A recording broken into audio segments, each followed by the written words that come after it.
The conference room door clicked shut behind me, and I knew something was wrong. My boss, Marcus, sat at the head of the table with his arms crossed. Beside him was Vanessa, my so-called mentor, wearing that fake, sympathetic smile I'd seen her practice in the bathroom mirror. HR representative Linda was there too, clutching a folder like it contained state secrets. "Jody, please sit down," Marcus said, his voice flat and cold. My heart hammered against my ribs as I lowered myself into the chair. I'd been working at Hartwell Analytics for 3 years, pouring my soul into every project, staying late when everyone else went home. Just last month, I'd landed the Morrison account, our biggest client in 5 years. I thought I was finally being recognized. "We're letting you go," Marcus continued, sliding a paper across the table, effective immediately. The words hit me like ice water. "What? Why?" Vanessa leaned forward, her voice dripping with false concern. "Jody, we've received multiple complaints about your attitude and work ethic. You've been difficult to work with, and frankly, your performance hasn't met our standards." My mouth fell open. "That's not true. I just closed Morrison. I've exceeded every target you've given me." "The Morrison account?" Marcus raised an eyebrow. "Vanessa brought that client in. You were just support staff on that project." Yeah, I stared at Vanessa, waiting for her to correct him. She'd been out sick for 2 weeks during the final negotiations. I'd handled everything: the presentations, the contract revisions, the late-night calls with their team. She knew that. Everyone knew that. But Vanessa just shrugged. "I'm sorry you feel overlooked, Jody, but taking credit for other people's work is exactly the kind of behavior we're talking about." My voice shook when I spoke. "You're lying. You know I did that work. I have emails, call logs, everything." "Which you'll need to turn over before you leave," Linda interrupted, tapping the folder. "All company property, including your laptop and phone. We'll escort you to your desk now." I felt tears burning behind my eyes, but I refused to let them fall. "Not here, not in front of these people." "You're seriously doing this after everything I've done for this company?" Marcus stood up, checking his watch, like I was wasting his time. "Sign the termination agreement, Jody. We're offering 2 weeks severance, which is generous considering the circumstances. You can fight this if you want, but I promise you, it won't end well for you." The threat was clear. Sign, or they'd make sure I never worked in this industry again. My hands trembled as I picked up the pen. The security guard, Tom, who I'd brought coffee to every morning for 3 years, wouldn't meet my eyes as he stood by my desk. The entire office had gone silent. 40 pairs of eyes watched as I packed my belongings into a cardboard box. My throat felt tight, my face burned with humiliation. "You have 5 minutes, Linda said, standing behind me with her arms crossed. I grabbed the framed photo of my mom, my notebooks, and the small succulent plant I'd kept alive against all odds. My fingers brushed against the drawer where I kept my backup hard drive, the one with all my project files, including complete documentation of the Morrison deal. "Just personal items," Linda warned, as if reading my mind. I pulled my hand back and closed the drawer. Across the room, Vanessa sat at her desk typing away like nothing was happening, like she hadn't just stolen my work and my job in one smooth move. She'd been playing me for months, I realized. Every time I'd asked her advice, every time I'd shared my strategies with her, she'd been taking notes, building her case. "Time's up," the security guard said quietly. I finally looked at him, and I saw something in his expression. Pity, maybe, or shame. He knew this was wrong. I picked up my box and walked toward the elevator. With each step, I felt smaller, more invisible. 3 years of my life, reduced to a cardboard box, and a walk of shame. In the elevator, alone finally, I let one tear fall. Just one. Then I wiped it away and made myself a promise. They hadn't just fired me. They'd made the biggest mistake of their lives. My apartment felt too quiet when I got home at 10 in the morning. I set the box on my kitchen counter and stared at it, still not fully believing what had happened. My phone buzzed. A text from my best friend Riley. Just heard. "I'm so sorry. Want me to come over?" Word travelled fast. I texted back. "Not yet. Need to think." I spent the rest of the day on my couch, replaying every interaction with Vanessa over the past 6 months. How she'd suddenly become so friendly, inviting me to lunch, asking about my projects. How she'd volunteered to help with Morrison, then conveniently gotten sick right when the real work started. How she'd copied herself on every email I sent. She'd planned this, all of it. Around 5, my phone rang. It was Jason, one of the junior analysts I'd mentored. "Jody, I can't believe they did that to you. Everyone here knows it's garbage." "Thanks, Jason." My voice sounded hollow. "Listen," he whispered. "I probably shouldn't tell you this, but Vanessa just got promoted to senior director. Marcus announced it an hour ago. Said it was because of her exceptional work on the Morrison account." My blood turned to ice. "When?" "They must have known for weeks. Jody, I think they planned this. They needed someone to take the fall for..." He stopped abruptly. "I have to go. Someone's coming." The line went dead. I sat there, phone still pressed to my ear as the pieces clicked into place. They hadn't just stolen my work. They'd need to get rid of me to make Vanessa's promotion look legitimate. If I was still there, everyone would know the truth. My sadness hardened into something else, something cold and clear. I opened my laptop and started making a list. I couldn't sleep that night.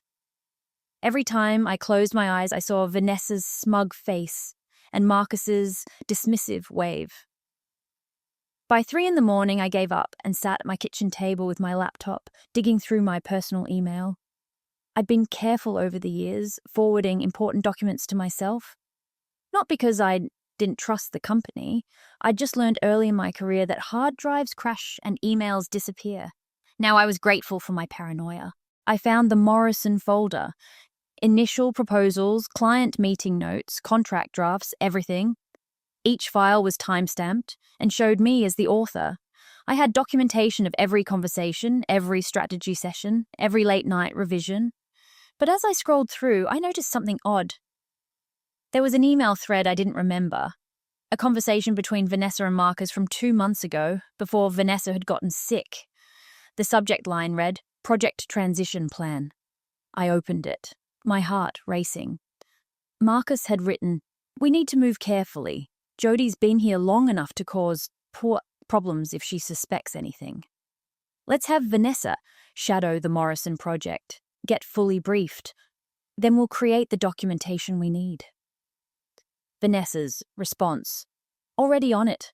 I've been building rapport with Jody for weeks. She trusts me completely. Once Morrison closes, we can make our move. Have you talked to Linda about the termination strategy?" I read it 3 times, my hands shaking. They'd plotted this for months. Not just stealing my work, planning my termination, manufacturing evidence against me, coordinating every step. I took screenshots of everything and saved them to 3 different cloud drives. Then I started researching employment lawyers. The first lawyer I consulted was sympathetic but pessimistic. "They covered their tracks well, Jody. Termination agreements like the one you signed are hard to break. And going up against a company like Hartwell? That's expensive." The second lawyer said the same thing. So did the third. But the fourth lawyer, a sharp woman named Patricia Chen, leaned back in her chair and studied the documents I'd shown her. "This is good. This is really good. But litigation will take years and cost more than you probably have. So what do I do?" I whispered, feeling my hope drain away. Patricia smiled. "You don't sue them, not yet. You become exactly what they fear most, successful without them. You take every connection you made at Hartwell Every skill you learned, every client relationship you built, and you turn it into something they can't touch. Then when you're in a position of power, you give them a choice. Make it right, or watch you take everything they care about. I stared at her. That sounds like revenge. No, Patricia corrected. That sounds like leverage. Revenge is emotional. Leverage is strategic. Revenge makes you feel good for a day. Leverage makes them feel afraid for years. I left her office with a new plan forming in my mind. I wouldn't just find another job. I would build something better than Hartwell. Something that would make them regret every lie they'd told about me. That night, I created a new document titled Project Phoenix. Because I wasn't just going to rise from the ashes. I was going to burn so bright they'd have to look away. I gave myself 1 week to grieve, to be angry, to eat ice cream, and watch bad TV. Then I got to work. I started with my network.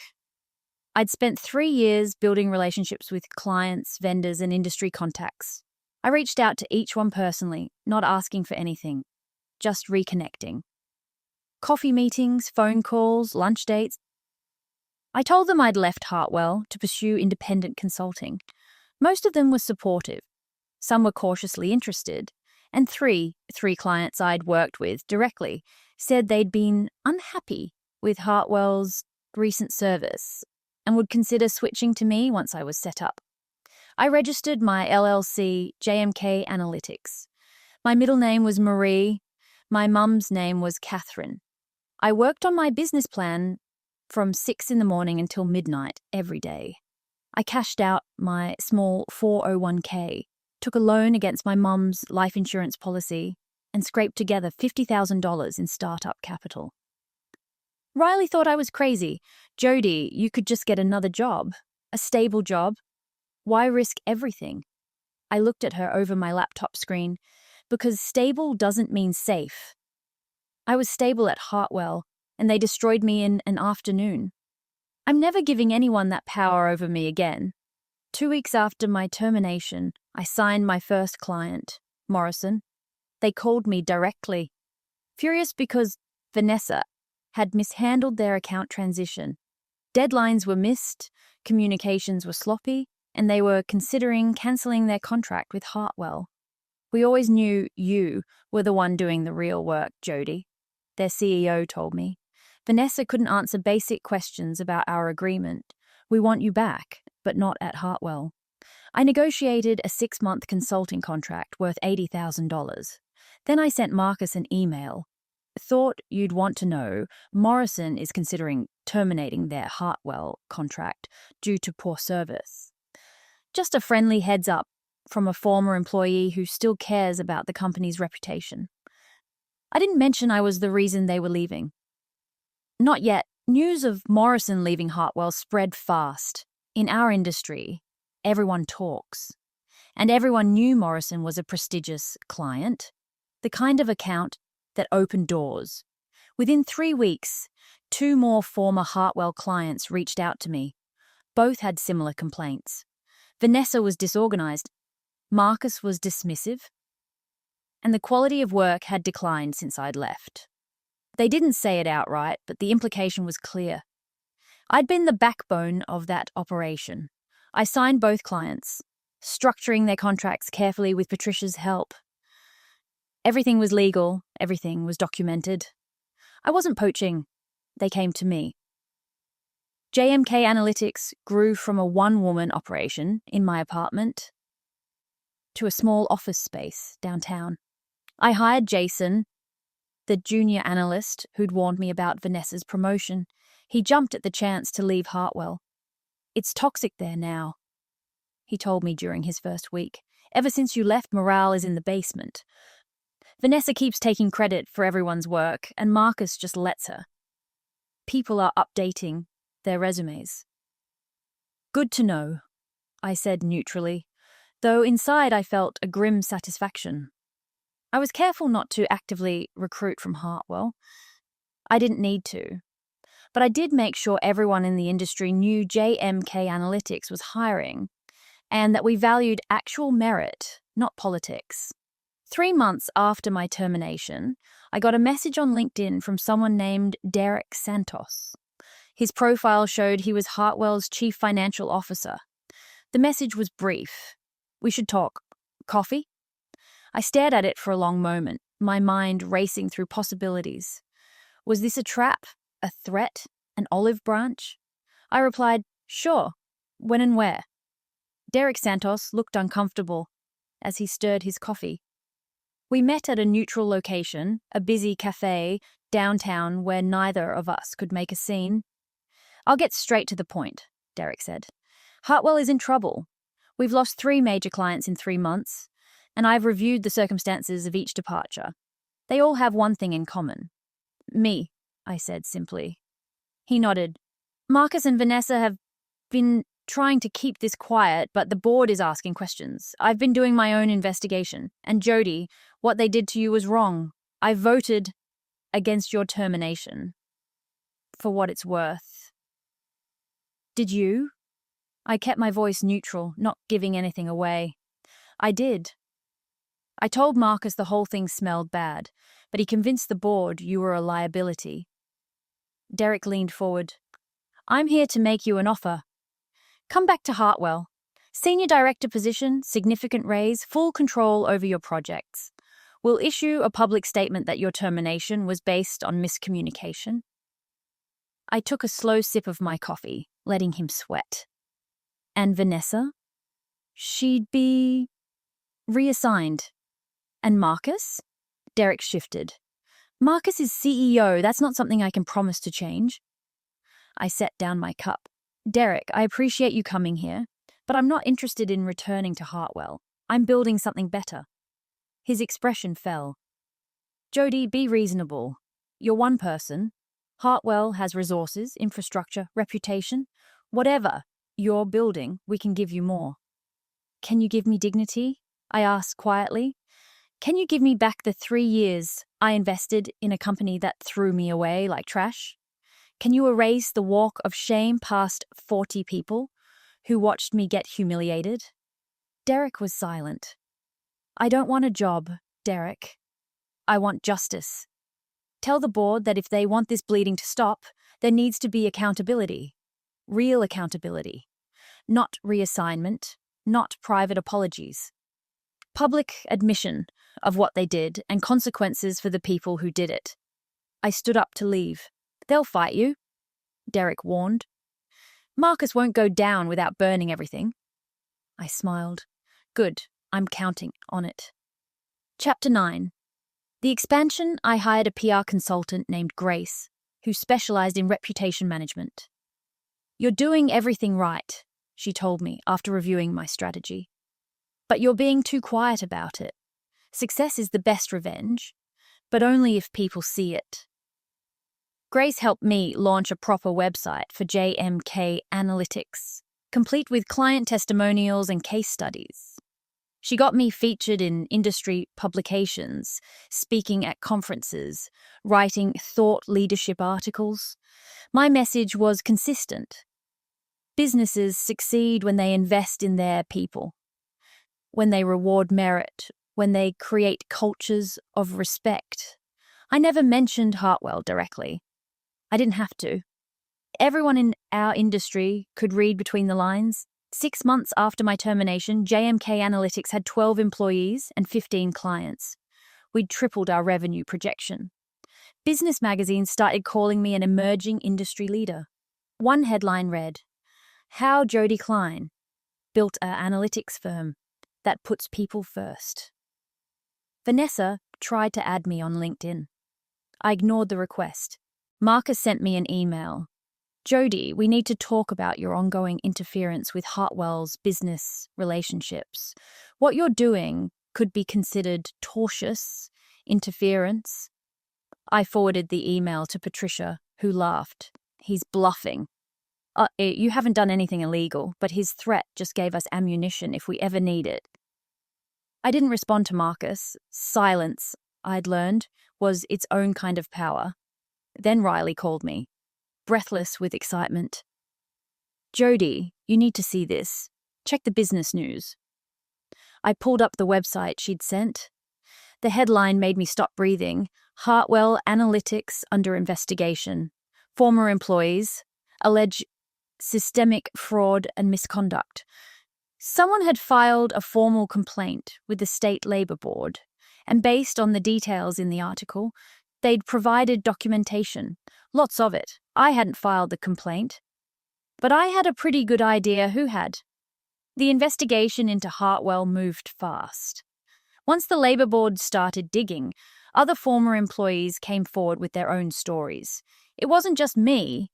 Vanessa and Marcus had been playing these games for years. Stolen credit, forced terminations, fabricated performance reviews. The pattern was undeniable. Jason came into my office with his laptop. "Boss, you need to see this." He showed me an internal Hartwell email that someone had leaked to a business blogger. It was from Marcus to the executive team. "We need to stop the bleeding. I'm proposing we offer Klein a settlement to make this go away. Whatever she wants. We can't afford more negative press." I read it twice, my heart pounding. "Whatever I want." Patricia called an hour later. "Jody, Hartwell's legal team just reached out. They want to negotiate. Are you interested?" I thought about Derek's offer at the coffee shop. I thought about the walk of shame, Vanessa's fake sympathy, Marcus's dismissive wave. I thought about every late night I'd worked for them, every success I'd delivered, every time I'd believed loyalty mattered. "Yes," I told Patricia, "but not for money. I want something else." The mediation took place in a glass conference room, overlooking the city. Marcus sat across from me, his jaw tight, flanked by 2 lawyers. Vanessa wasn't there. She'd been suspended pending the investigation's outcome. Derek Santos sat at the end of the table, looking exhausted. Patricia laid out my terms.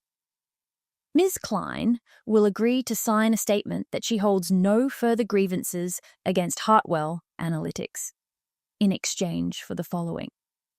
1. A public apology issued by the company, acknowledging that her termination was unjust and based on false allegations. 2. Full restoration of her professional reputation, including corrections sent to every industry contact who may have been told she was terminated for cause. 3. Marcus Hartwell's resignation as CEO. Marcus shot out of his chair. "Absolutely not. This is extortion." "It's accountability," Patricia said calmly. "And considering what our investigation has uncovered about your pattern of behavior, I'd say it's generous. We could pursue a lawsuit that would drag every detail into public court records. Your choice." One of Marcus's lawyers whispered urgently in his ear. His face turned red, then pale. "You've ruined me," Marcus said, looking at me directly for the first time. "Everything I built, you've destroyed it." I met his eyes without flinching. "No, Marcus, you destroyed it yourself. I just refuse to go down with the ship." Derek cleared his throat. "Marcus, the board has already discussed this. If you don't resign voluntarily, they'll vote you out. At least this way, you can control the narrative of your exit." I watched Marcus crumble, his shoulders sagging. For a moment, I almost felt sorry for him. Almost. "Fine," he said finally, his voice barely a whisper. "Draft the agreement." 2 weeks later, Hartwell Analytics issued a press release. They apologized for my wrongful termination, acknowledged my contributions to the company's success, and announced Marcus's retirement to pursue other opportunities. Vanessa was quietly let go, though no public statement was made about her. I should have felt triumphant. Instead, I just felt tired. Winning didn't feel the way I'd imagined. The press release went out, industry colleagues sent congratulatory messages, and business kept growing. But late at night, alone in my apartment, I felt hollow. Riley noticed during our weekly dinner. "You got everything you wanted. Why do you look miserable?" "I don't know," I admitted, pushing food around my plate. "I thought this would fix something, make me feel whole again. But I just feel empty." Because revenge isn't healing, Riley said gently. It's justice, maybe. It's accountability. But it's not the same as healing. She was right, and I hated it. I'd spent 8 months building my case, growing my business, proving everyone wrong. But I'd been so focused on fighting that I'd forgotten how to just live. I started seeing a therapist named Dr. Patel. In our first session, she asked me a simple question. What did you lose when Hartwell fired you? My job, my reputation, my trust in people. What else? I thought about it. My sense of safety, I guess. The belief that hard work mattered, that doing the right thing would protect me. And has destroying Marcus given you those things back? I sat in silence because we both knew the answer. Over the next few months, Dr. Patel helped me understand that what Hartwell had taken wasn't just professional. It was personal. They'd made me question my worth, my judgment, my place in the world. And while I'd rebuilt my career, I hadn't rebuilt myself. Healing isn't about beating them, Dr. Patel said. It's about becoming someone they could never touch again. Not because you're powerful, but because you know your own value, regardless of what anyone else says. I started working on that, actually working on it, not just saying I was. And slowly, the hollow feeling started to fill with something else. Something warmer. I was in the middle of a client presentation when my phone buzzed with a text from an unknown number. I ignored it until the meeting ended, then checked the message. Jody, this is Vanessa. I know you probably don't want to hear from me, but I need to talk to you, please. It's important. I stared at the message for a full minute. My first instinct was to delete it. My second was to respond with something cutting, but curiosity won out. What do you want? I typed back. 3 dots appeared, disappeared, appeared again. Finally. Can we meet face to face? I owe you an explanation and an apology. I showed the message to Patricia. It could be a trick, she warned. She might be recording, trying to get you to say something she can use against you. What could she possibly use at this point? I asked. What, she's already been fired. Marcus is gone. What's left? Still, I was careful. We met in a public park during daylight, and I made sure Riley knew where I was. Vanessa was waiting on a bench, looking nothing like the polished professional I remembered. Her hair was pulled back in a messy ponytail. She wore no makeup, and her eyes were red-rimmed. Thank you for coming, she said when I sat down, leaving space between us. I didn't respond, just waited. Vanessa took a shaky breath. I need you to know that what I did to you was the worst thing I've ever done. And I did it consciously. I knew it was wrong, and I did it anyway because I wanted that promotion so badly. I convinced myself you'd be fine, that you'd land somewhere else, that it wasn't really destroying you. But it did destroy me, I said quietly. For a while. I know, and I'm so sorry, Jody. I don't expect you to forgive me. I don't even deserve to ask. But I needed you to hear me say it. I was wrong, I was cruel, and you deserved better. I studied her face, looking for deception, but all I saw was genuine remorse. Why now? I asked. Why tell me this? Vanessa wiped her eyes. Because I lost everything, and I realized it wasn't worth it. The promotion, the recognition, none of it. I became someone I hate, and I have to live with that.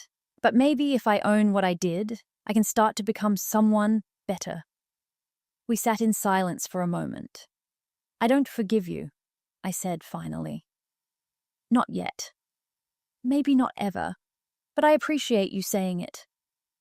Vanessa nodded, tears streaming down her face. That's more than I deserve. She stood to leave, then turned back. For what it's worth, what you built with JMK is incredible. You're doing exactly what you should be doing. And I'm genuinely happy for you, even though I have no right to be. I watched her walk away, and something inside me shifted. Not forgiveness, exactly, but a release of the anger I'd been carrying. She couldn't hurt me anymore. She never could again. 6 months after Marcus's resignation, Derek Santos called me. "Jody, the Hartwell board would like to speak with you about an opportunity." "I'm not interested in working for Hartwell," I said immediately. "Not for Hartwell? With Hartwell?" Derek paused. "They want to offer you a seat on the board of directors, and they're considering offering you the CEO position." I almost dropped my phone. "You're joking." "I'm not." After Marcus left, we brought in an interim CEO. But she's not the right fit long term. The company is struggling to rebuild its reputation. Several board members think you're the only person who can do it. The person they wrongfully terminated and publicly humiliated? I couldn't keep the bitterness from my voice. The person who showed incredible resilience, business acumen, and leadership, Derek corrected. "Jody, I know it's a lot to ask, but Hartwell employs 200 people who had nothing to do with what Marcus and Vanessa did to you. Those jobs are at risk if the company continues to decline." He was good. He knew exactly how to appeal to my sense of responsibility. "I need to think about it," I said. I spent a week agonizing over the decision. Patricia thought I was crazy to even consider it. Riley was more nuanced. "Only you know if you can walk back into that building without it destroying everything you've rebuilt." I made a pros and cons list. I called former colleagues who still worked at Hartwell to get their perspective. I even talked to Dr. Patel about it. "What would it mean to you to return as CEO?" she asked. "It would mean I won, completely, undeniably." "Is that what you need?" I thought about it. "No, but maybe it's what those 200 employees need. A leader who actually cares about them." In the end, I agreed to meet with the board.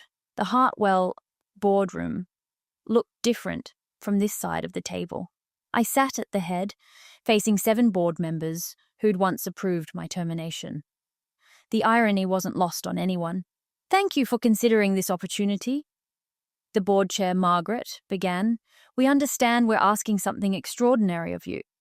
"You're asking me to save a company that tried to destroy me," I said bluntly. "Let's not pretend this is a normal job offer." Margaret didn't flinch. "You're right. So let's be direct. Hartwell is failing. Employee morale is at an all-time low.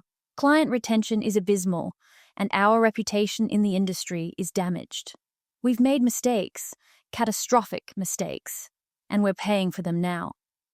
And you think I can fix this?" "We think you're the only one who can," Derek said. "You've already proven you can build a successful analytics company from scratch. But more importantly, you represent accountability. Hiring you as CEO sends a message that we're serious about change." I leaned back in my chair. "If I do this, I have conditions, non-negotiable conditions." "Name them," Margaret said. "First, I keep JMK Analytics. It remains independent, and I remain its owner. I'll work as Hartwell's CEO part-time for the first year while we transition leadership at JMK." "Agreed. Second, I have full authority to restructure the company as I see fit. That means personnel changes, policy changes, culture changes. No interference from this board." Margaret glanced at the other board members. "Agreed, with quarterly reviews.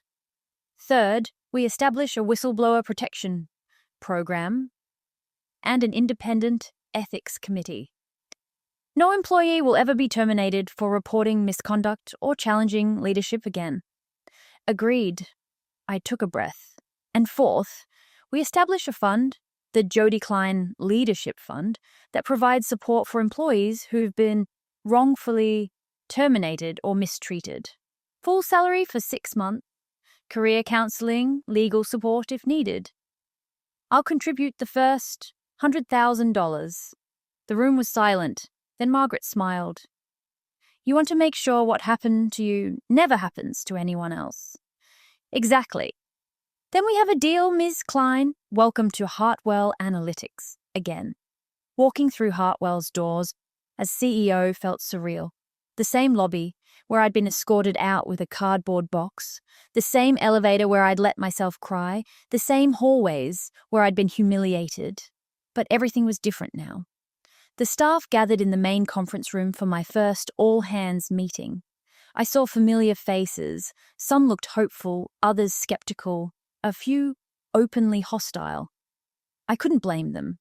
Half of them had watched me get fired and done nothing. I'm not going to pretend this isn't weird, I started, skipping the prepared remarks I'd written. 8 months ago, I was terminated from this company based on lies. Some of you watched it happen.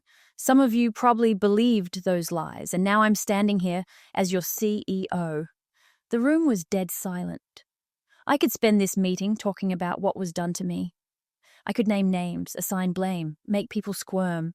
But that's not why I'm here. I looked around the room, making eye contact. I'm here because Hartwell deserves better than what it's become. You deserve better. Our clients deserve better. I pulled up a slide showing our declining metrics. Revenue, retention, employee satisfaction.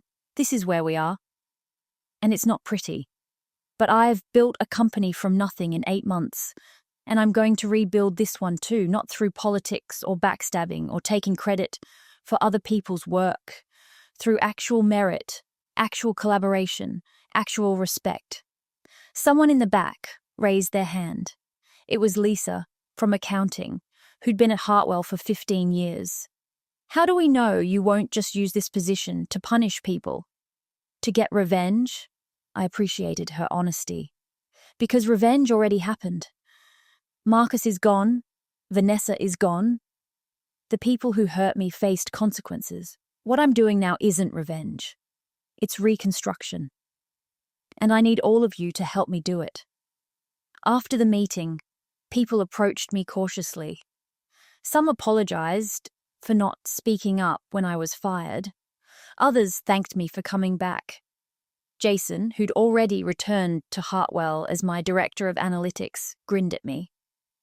Boss, that was perfect. It was terrifying, I admitted. Good, he said. The best leaders are the ones who know fear and do it anyway. My first week as CEO, I reviewed every senior manager's file. Not for revenge, for competence. I needed to know who had enabled Marcus's toxic culture and who had simply survived it.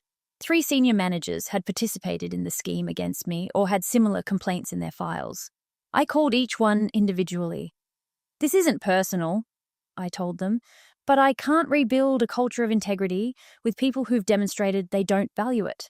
I'm offering you generous severance packages and positive references if you agree to resign quietly. 2 accepted. The third, a director named Paul, tried to threaten me. I'll sue for wrongful termination. I'll go to the press. I slid a folder across my desk. These are documented complaints from 4 employees about your behavior over the past 3 years. Harassment, intimidation, credit theft. This is who you are, Paul. Take the severance, or I'll make sure every company in this industry knows exactly why you were fired. He took the severance, but I didn't stop there. I promoted 3 people who'd been overlooked for years. Talented analysts who'd been doing excellent work without recognition. I restructured the bonus system to reward actual performance, not politics. I instituted mandatory leadership training for all managers, focusing on ethical decision-making and psychological safety. Some people loved the changes, others resisted. Tom, the senior director of client services, came to my office after 2 weeks. Jody, people are nervous. You're moving too fast, changing too much. Good, I said. Comfort is what led to complacency. Complacency is what let Marcus get away with his behavior for years. But you're alienating people who could be allies. I looked at him carefully. Tom, were you one of the people who complained about Marcus's behavior over the years? He shifted uncomfortably. I voiced concerns internally, yes. And what happened? Nothing. I was told to focus on my own work. Exactly. The old Hartwell punished people who spoke up and rewarded people who stayed silent. I'm building a new Hartwell, where honesty is valued and silence is questioned. If that makes people uncomfortable, they're welcome to leave. Tom nodded slowly. I understand, and for what it's worth, I'm glad you're here. After he left, I allowed myself a moment of doubt. Was I being too harsh, too demanding? But then I remembered the walk of shame, the security guard who wouldn't meet my eyes, the 40 people who watched me be humiliated. No, I wasn't being too harsh. I was being exactly harsh enough. 3 months into my tenure as CEO, we faced our first major crisis. One of our largest remaining clients, a financial services firm called Brennan Group, threatened to leave. Their CEO, Richard Brennan, called me directly. Jody, I respect what you're trying to do at Hartwell, but I need consistency. Your team missed 2 deadlines this month, and the quality of work isn't what we're paying for. My stomach dropped. Richard, I wasn't aware of these issues. Let me look into it and call you back. I pulled the Brennan account files and reviewed the team assignments. The account was being managed by Stephen, one of Marcus's old guard who'd somehow escaped my initial purge. And the work was indeed substandard, rushed analysis, incomplete reports, missed insights. I called Stephen into my office. Walk me through the Brennan account. Yeah, what's happening? Stephen leaned back in his chair, unconcerned. It's under control. Brennan's just being demanding, as usual. They're threatening to leave. They always threaten to leave. It's a negotiation tactic. I felt my blood pressure rising. Stephen, this isn't a negotiation. This is a client telling us we're failing them. Why are the deadlines being missed? He shrugged. We're understaffed. I've been telling you, we need to hire more people. I pulled up his team's schedule. 3 people were assigned to Brennan, but 2 of them had barely logged any hours on the account in 2 weeks. Where are Martinez and Chen? I reassigned them to the Patterson account. It's more interesting work. Without telling the client or adjusting the timeline, I'm the director. That's my call. I took a breath, forcing myself to stay calm. Stephen, you're fired. Effective immediately. Pack your things. His face went red. You can't fire me over one account issue. I'm not firing you over the account. I'm firing you because you don't care about our clients, you don't respect your team, and you embody everything I'm trying to change about this company. I stood up. HR will contact you about your severance. Please leave now. After he left, I called Richard back.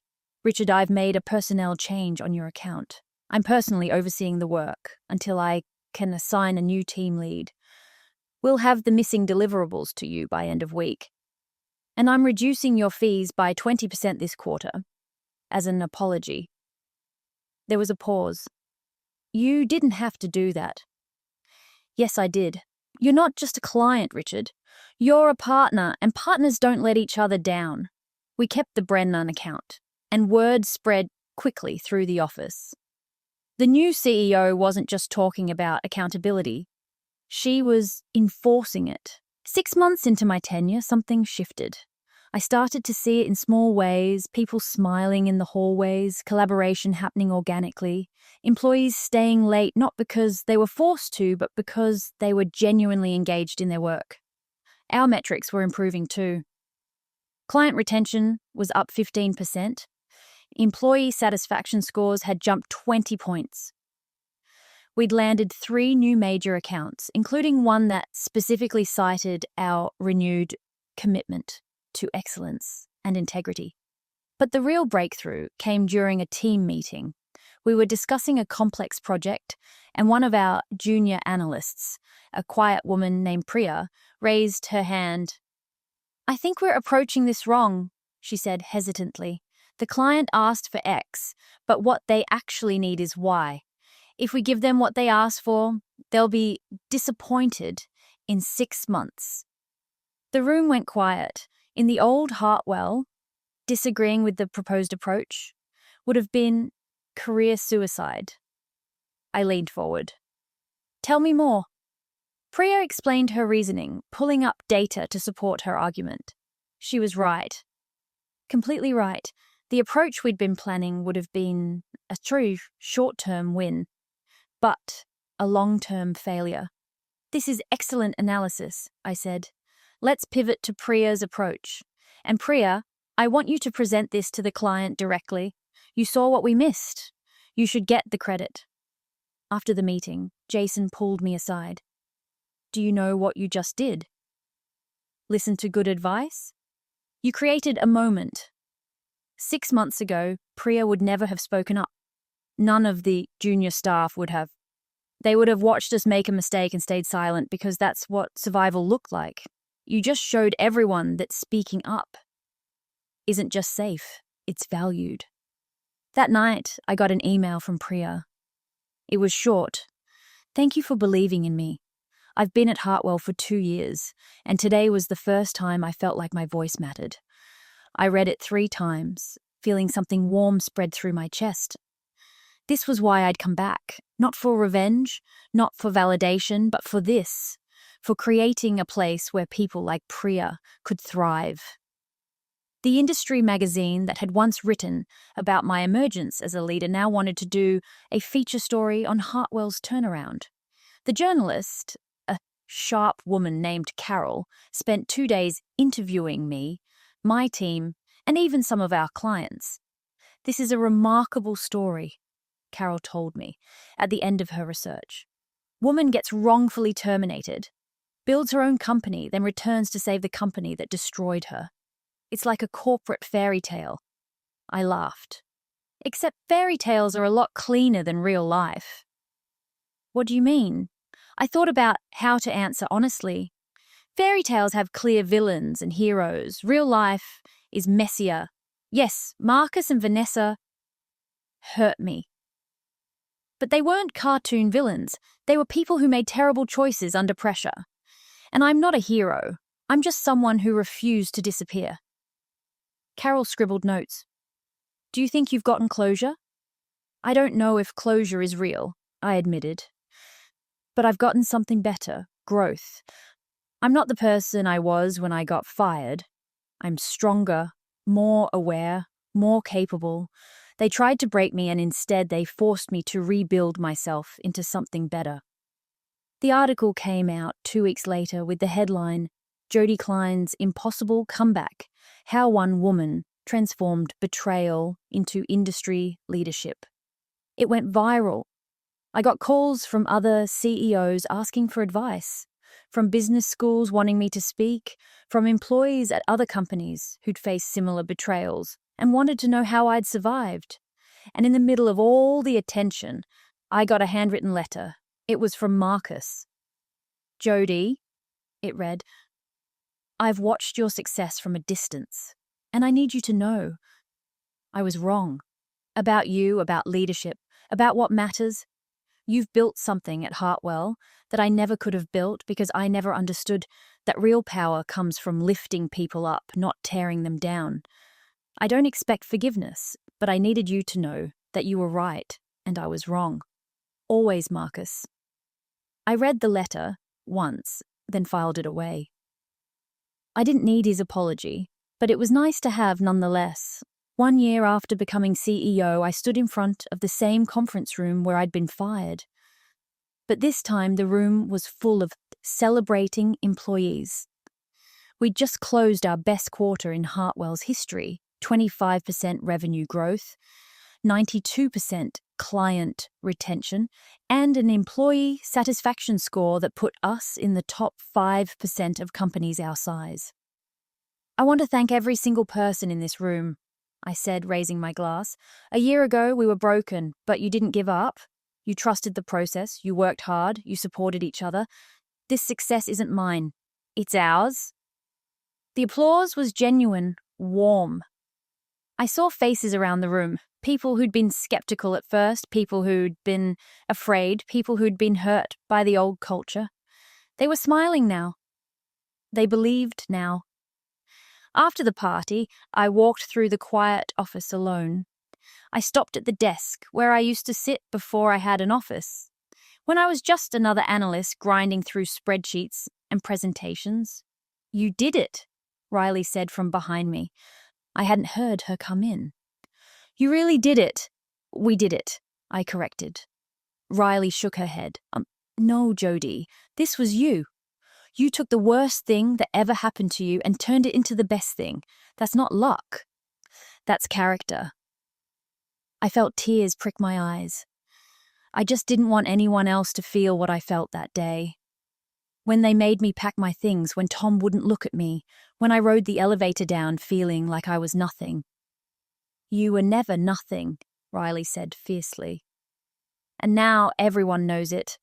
We stood there in the empty office, two friends who'd weathered a storm together, and I felt something I hadn't felt in a long time. Peace. Not because I'd won, not because I'd proven everyone wrong, but because I'd become someone I was proud to be. Dr. Patel had been right. Healing wasn't about beating them. It was about becoming someone they could never touch. And I'd done it.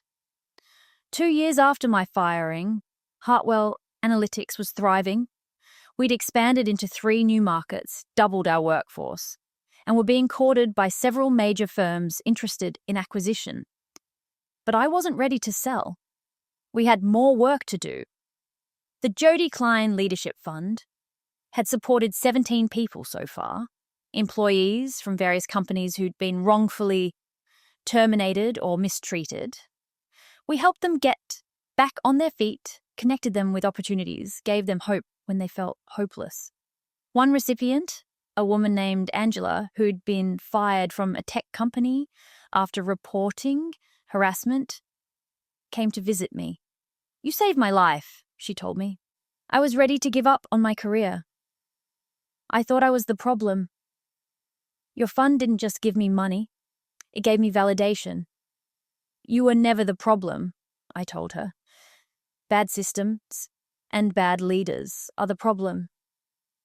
You just had the courage to speak up." Angela now worked at Hartwell, leading our new diversity and inclusion initiatives. She was brilliant, passionate, and exactly the kind of person we needed. I also started mentoring young professionals, especially women, teaching them the lessons I'd learned the hard way. "Document everything," I'd tell them. "Trust yourself, and remember, loyalty to a company means nothing if the company doesn't value you. Your loyalty should be to yourself first." Some people thought I was cynical, but the people who'd been burned the way I had understood. Jason, now my VP of operations, asked me one day if I ever regretted coming back. "You could have just stayed at JMK, built your empire, and left Hartwell to collapse. Why risk everything to save them?" "Because it was never about them," I said. "It was about me, about proving to myself that I could walk back into the place that broke me and not just survive, thrive. And it was about the people who work here, who deserve better than they got. You know, people are writing case studies about you," Jason said. "Business schools are teaching the Hartwell turnaround as an example of ethical leadership." I laughed. "That's wild. A year ago, I was unemployed and eating ramen. And now you're changing the industry," Jason said seriously. "You're proving that you don't have to be ruthless to succeed. That integrity isn't weakness. That's legacy, Jody." Maybe he was right. Maybe this was bigger than just my story. I was leaving the office late one evening when I saw her in the parking garage, Vanessa, standing by a car, clearly waiting for someone. When she saw me, she froze. We hadn't spoken since that day in the park 18 months ago. "Jody," she said quietly, "I wasn't sure if you want to talk to me." "I'm not sure either," I admitted. But I didn't walk away. "I've been following Hartwell's progress," Vanessa said. "What you've done there is incredible. You've built something real, something that matters." "Thank you." I kept my voice neutral. I got a job, she continued. Small firm, nothing glamorous, but they gave me a chance after everything that happened. I'm starting over basically, and it's humbling realizing how much I took for granted before. Good, I said, and I meant it. Vanessa looked at me with something like wonder. You don't hate me anymore, do you? I thought about it. No, I don't. Hating you was exhausting, and it didn't change anything. You can't hurt me anymore. Vanessa, you're just a person who made bad choices and now you're living with them. That's more generous than I deserve. Maybe. But holding on to anger was only hurting me. Letting it go was a gift to myself, not to you. Vanessa nodded, wiping her eyes. For what it's worth, I think about what I did every day. And I'm trying to be better, to be someone who would never do that again. Then you're growing, I said. That's all any of us can do. We stood there in the fluorescent light of the parking garage. Two women who'd once destroyed each other, now just two people trying to move forward. I hope you find what you're looking for, I told her finally. I hope you've already found it, Vanessa replied. As I drove home, I realized she was right. I had found it, not revenge, not vindication, but something better, purpose. The acquisition offer came from Meridian Global, one of the largest analytics firms in the world. They wanted to buy Hartwell for $800 million. I'd personally clear $30 million after taxes. The board was ecstatic. This is everything we worked for, Margaret said. Financial security for everyone, validation of your leadership, a happy ending. But I wasn't sure it was the ending I wanted. I called a meeting with my senior leadership team. I want your honest opinion. Should we sell? Jason spoke first. Financially, it's a no-brainer. But culturally, Meridian is known for being cutthroat. They'll keep some of us, fire others, absorb us into their structure. Everything we've built here, the ethics, the culture, the emphasis on people, that could disappear. Others chimed in with similar concerns. We'd built something special at Hartwell, something rare. Could we trust another company to preserve it? That night, I called Patricia. I'm thinking about turning down the offer. Are you insane? She asked. Jody, this is life-changing money. You'd never have to work again. I know, but money isn't why I did this. Then why did you do it? I thought about the question. To prove that you can succeed without sacrificing your integrity. To build something that helps people, not just profits. If I sell to Meridian, I'm saying that in the end, the money mattered more than the mission. Patricia was quiet for a moment. You know what? You're right. And you're also crazy, but you're right. I made my decision. We would stay independent, keep building, keep growing. Not because it was the most profitable choice, but because it was the right one. When I told the board, Margaret smiled. You know, when we hired you, I thought you wanted revenge. I was wrong. You wanted something much more dangerous. You wanted to change things. Is that dangerous? I asked. To people who profit from the status quo? Absolutely. 3 years after my termination, I stood on stage at the National Leadership Conference, looking out at 2,000 faces. I'd been invited to give the keynote speech about ethical leadership and organizational transformation. I want to tell you about the worst day of my professional life. I began, and I told them the story, not with bitterness, not with anger, but with honesty. I told them about the conference room, the false accusations, the walk of shame, about the hollow feeling of losing everything I'd worked for.